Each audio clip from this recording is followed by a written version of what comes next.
Hey everyone, my name is Nick, and this is another System Spec review. Today I'll be reviewing the specs on the Q Computer MidTower Deluxe as of November 2009. The Q Computer MidTower Deluxe has had some major improvements since the previous review, with a CPU upgrade as well as an upgrade to the hard drive configuration. The system also had a new card reader installed as well as a modification done to the front bezel and right side panel. The card reader is used to read various types of memory cards, like the ones that are used in your camera. There is still a floppy disk drive available for retrieving files from old 3.5-inch floppy disks. There are 2 USB ports available at the bottom of the front bezel as well as audio ports. The front bezel mod adds an LCD temperature display to monitor the CPU and hard drive temperatures, 2 additional USB 2 ports, as well as a FireWire port. The system has a DV-ROM drive as well as a dual-layer DV burner. The case used for this system is the Zoxide X-Static 2 silver case. It is a very rare case that was discontinued in September 2007, possibly due to supply issues. The motherboard in the system is the ECS Enforce 9M-A, which is based on the NVIDIA GeForce 8100 series chipset. The board has 4 DDR2 slots, socket AM2 CPU socket, 1 PCI Express x16 slot, 2 PCI Express x1 slots, and 3 legacy PCI slots.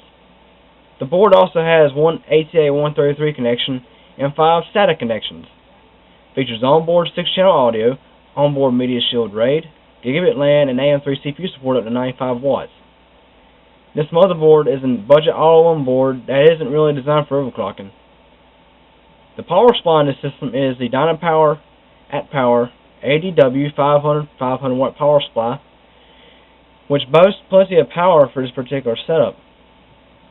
The CPU in this setup is the AMD Phenom 2 Explorer 905E AM3 CPU, which offers outstanding performance while only having a thermal design power rating of 65 watts.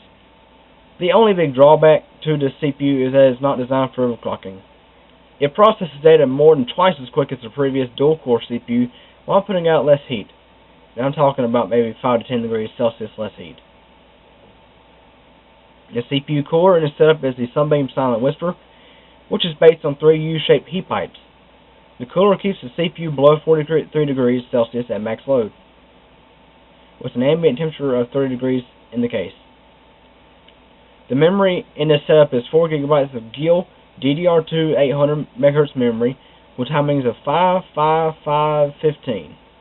The hard drive configuration in this system is based on a RAID 0 array of 2 Seagate Barracuda 7200.12 500 GB hard drives. In other words, remember, RAID 0 is RAID Stripe. This offers great performance as the speed of the hard drives is combined as well as storage, so the total size is 1 terabyte. Here's the quick bench score of the hard drives.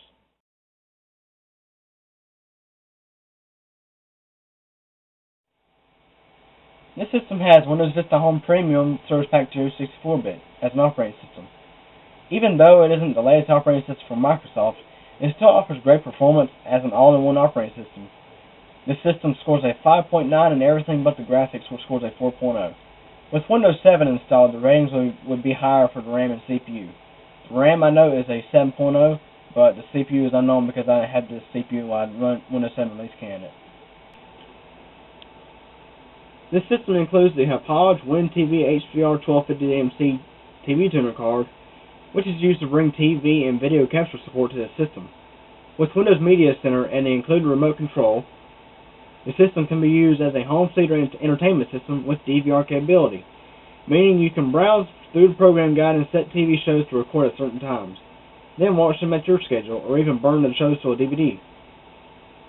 For graphics, the system has a Sapphire Radeon HD 3450 graphics card. It offers plenty of power for Windows Media Center and also for light to moderate gaming. The latest mod to the system is to improve airflow. The mod is simply a hole cut in the side panel with a Dremel and covered with a screen for protection. The system temperature difference between before and after the mod is around 2 to 4 degrees Celsius. Overall, the system is currently not something that a high-end gamer or overclocker would be very crazy about. But for anyone who wants a great-looking high-performance system for home theater PC uses or video editing, This is a great choice. The AMD Phenom 2 X4905E processor can pretty much handle anything you throw at it, and the RAID configuration on the system means that you'll be spending less time waiting on files to be pulled up or your operating system to be pulled up. It starts up pretty fast with its configuration. But there you have it. This is a review for the Q Computer MidTower Deluxe.